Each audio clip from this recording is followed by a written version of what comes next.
So it turns out Hilda was actually a sex bot 5000, or rather a Lamia queen. And the real Hilda is being held by the Empire. I tried to say Emperor and Empire at once. Emperor. It almost works. It's weird. Emperor. But now we have to go there and fight in this. Man, ant lions are a surprisingly recurring enemy in Final Fantasy. Yeah. They don't get enough credit. And these ones have like double butts going on. Oh, Jesus Christ, they do. Double butt stingers. God, they might appear in more games than Cactars or Moogles. Wait, how often have Moogles appeared?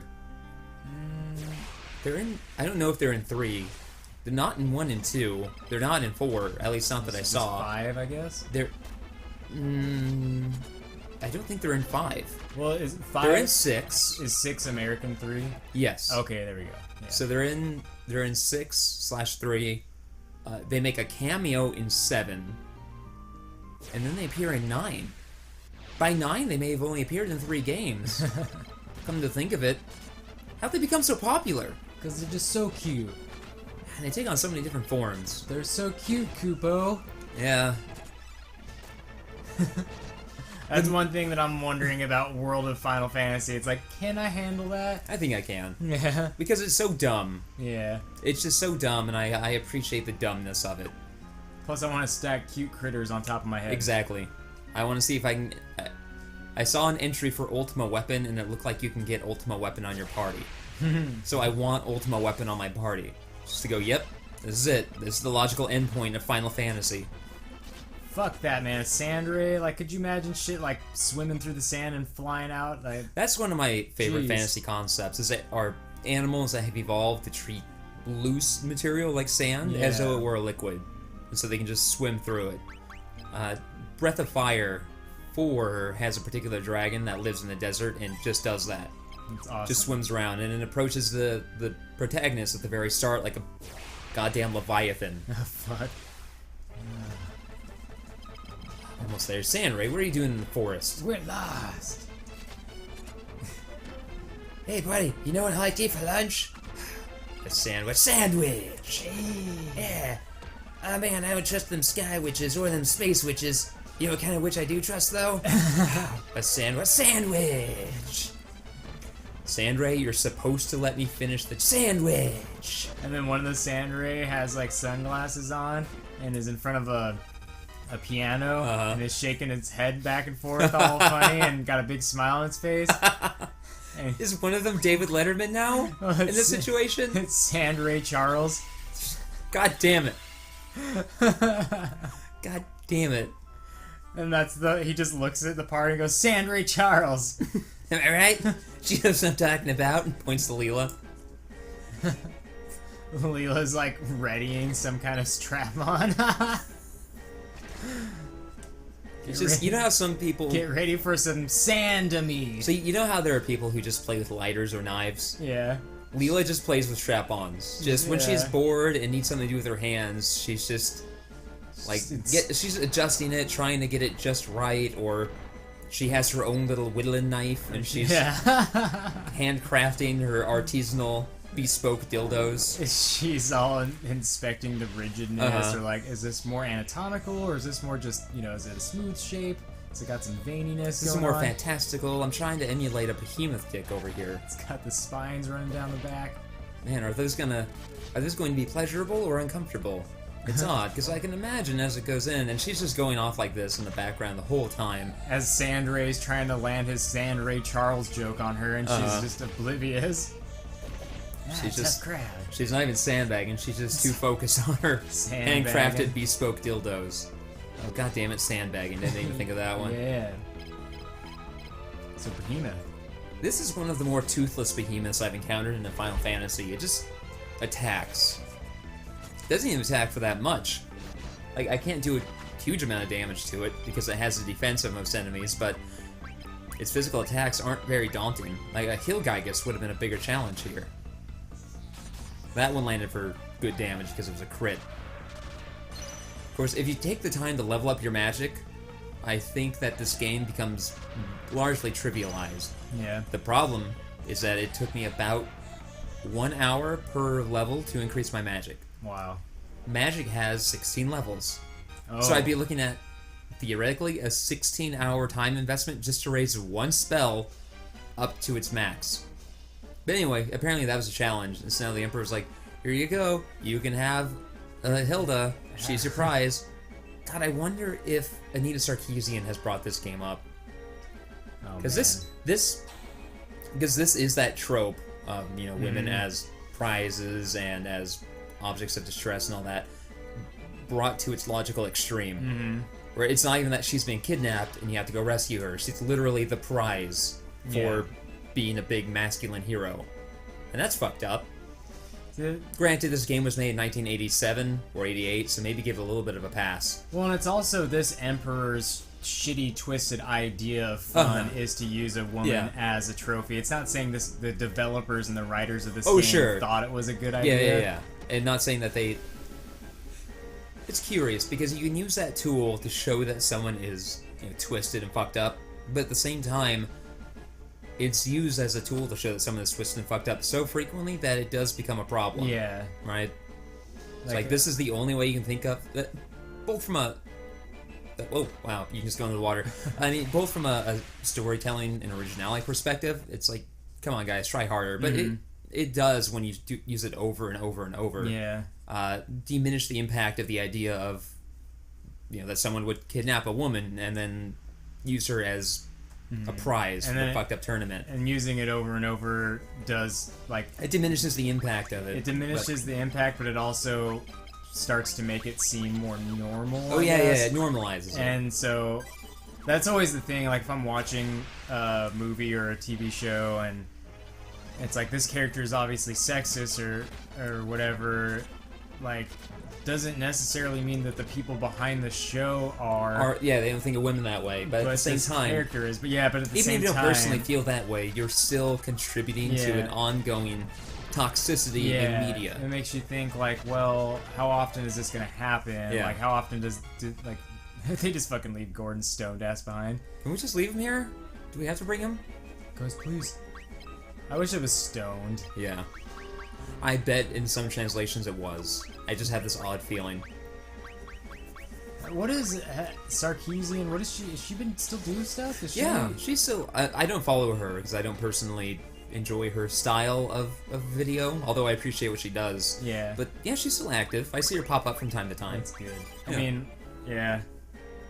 I'd be neat to see what she's into these days, what kind of shit she's tearing apart, and whether or not I agree with her on everything. But if you don't, that means you're just a piece of shit dude. Yeah, it's this weird...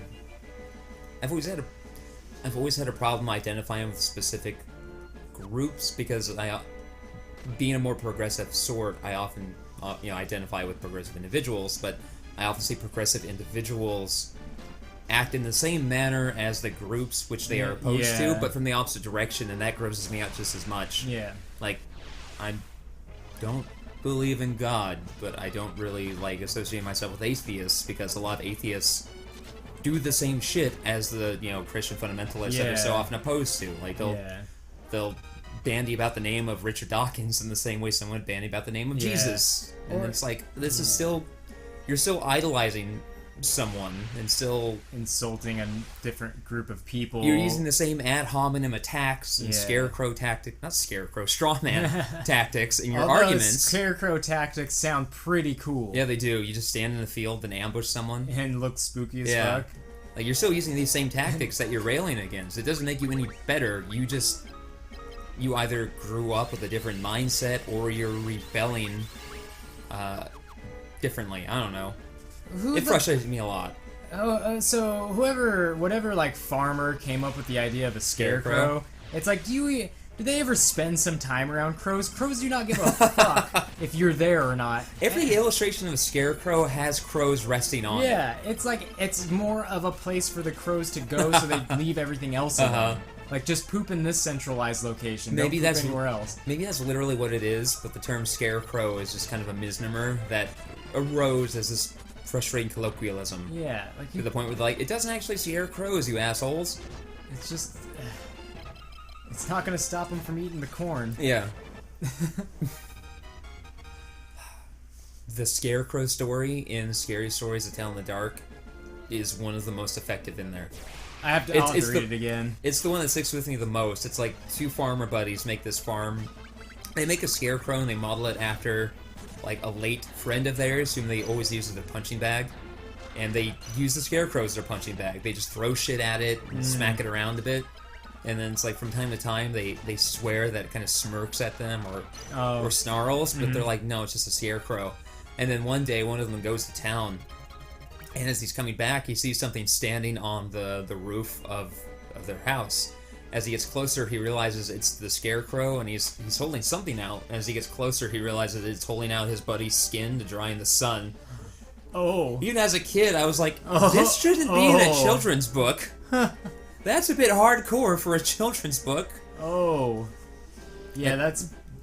Does it just end there? It just ends there. That's the best. Yeah. That's the greatest. That's what makes this story so effective. And that's what makes creepypasta, as it often is presented online, so ineffective. So we just rescued Hilda. That's all we did here. And then Gordon fucks off with her. And then literally fucks off with her. Am I right? And Furion's like, but, I'm a boner. Man, now I can't help but think of her in sexual positions. Aw, damn it, let me a queen. Aw, with your sexy snake-lady butt. And he's like, maybe I can get that queen's number. We killed her. She's dead. You stabbed her a bunch. Oh, man. Maybe she's got a sister that wants to bone? Me a princess? I don't know. She didn't want a bone. She wanted to kill you. She wanted to drain your life force. Furion, come on. This is exactly what she wanted. Oh. Yeah, the idea of something like a horror story just ending and leaving it open. It's like, what happens next? What happened when he found his friend's body? Did he find his friend's body? What did he do afterwards? Did he fight the Scarecrow? I don't care about any of that. This story is effective because it ends right at that point. Yeah. And a lot of creepypastas, like, they go into way too much detail. Like, they have a good idea. They often have a good idea. And that's what breaks my heart about them more than anything, is they have a good idea, but no concept of how to deliver upon the idea. And so they go into too much detail, and they spend too much time on this, and they want to keep going past the point where it should end. And it's like, oh man, this was your ending, but you went on for like 30% longer. Fuck. So now we're out of there, and again, we return to the central town and talk to the queen, except everyone's gone. Because they're finally gonna go retake Castle Finn to the north, which is one of the first places we had to go. And so this dashing musketeer is here just to tell us that. He's like, this is my job. Gonna hang out here. So we go to the rebel encampment. I'm really surprised this game doesn't have a Biggs, Wedge, and Jesse of its own. Considering that it has its own rebellion, and Final Fantasy VII had a rebellion, and specifically chose Biggs, Wedge, and Jesse, which... I wonder if that is a purely North American localization. Maybe. Well, I wonder what they're called in Japan. I'll have to look into that. That'd be cool. Have you heard of a website called Legends of Localization? No. They just go into localized, Japanese games that have been brought over to North America and go into the differences between them and how, different culture, our culture being different from theirs, how it affects different things, and why they would change this to mean this, and how the localization can completely change the meaning or something. And they've done it for Zelda. They've even published a book on the Zelda one, which I want to buy. But I should check out their site and see if they've done one for Final Fantasy, or specifically Final Fantasy VII, just because now I'm dreadfully curious if that's just a purely North American thing. I was watching a Did You Know Gaming about Pokemon, and it was talking about some of the regional differences, and some of those are pretty funny. Like the being localized and stuff being like too offensive in some countries. Like they changed Jinx to be purple instead of black, because god damn it. Or there was one trainer that looks like he's flexing and grabbing his bicep, but that's like an up yours symbol, so they had to change that. Yeah, and there's I'm always frustrated because there's a transgender character. It only subtly hints at it. Now Lila's back in our party. She's like, I used to be a man. Look, isn't it amazing? Like, it's amazing what 1 year can do. And then it changes it to like, I used to be a champion or something. Like, but it's It's subtly hinted because she says like I used to be like a karate champ, Karate King or Karate something. King, and specifically the title can only be held by a man, and because it's a woman, that means that over the past year, they underwent a medical transition to be a woman. What a transformation! Yeah, and that's cool, and that pops up frequently in Japanese games. Yeah, but in North America, it also gets frequently changed, like Birdo. Birdo might be the most famous example, where it's like, yeah, Birdo was, you know, male, but goes by considers herself female, so whatever, that's fine. It's so funny how uncomfortable America is, or with transgenderism. Yeah, they're like, oh, okay, let's get that out of the game. Like, buddy, why does it bother you? It's like, but they're not even worried about. They're not even bothered. They're worried about American consumers being bothered. And it's like, fuck them. Yeah. These people wouldn't buy your game anyway. Yeah, the whole like dumb ass like argument of like, but how can you tell? And it's like you don't care. You don't need to. Like, fuck off. Like, doesn't like how do you ask someone what they are? Like, you don't need to. You don't need to, I guess. Like, you just fucking don't. Like, like if they want you to know, maybe they'll tell you. If they want you to know and they're comfortable with you knowing, they'll tell you. Otherwise, you don't need to know. Doesn't matter. What if I'm in the bathroom though and it's different? Oh like, my God. shut your mouth. So that's what you do. You shut your mouth, you do your business in the bathroom, and that's it. Transgendered people aren't sexual deviants. I'm sure statistically some are, but it has nothing to do with them being transgendered. Yeah. That's the thing. How many straight people are sexual deviants? Yeah. A whole shitload, because statistically, you know, there are way more straight people than not. Men are the worst, and the world is a nightmare.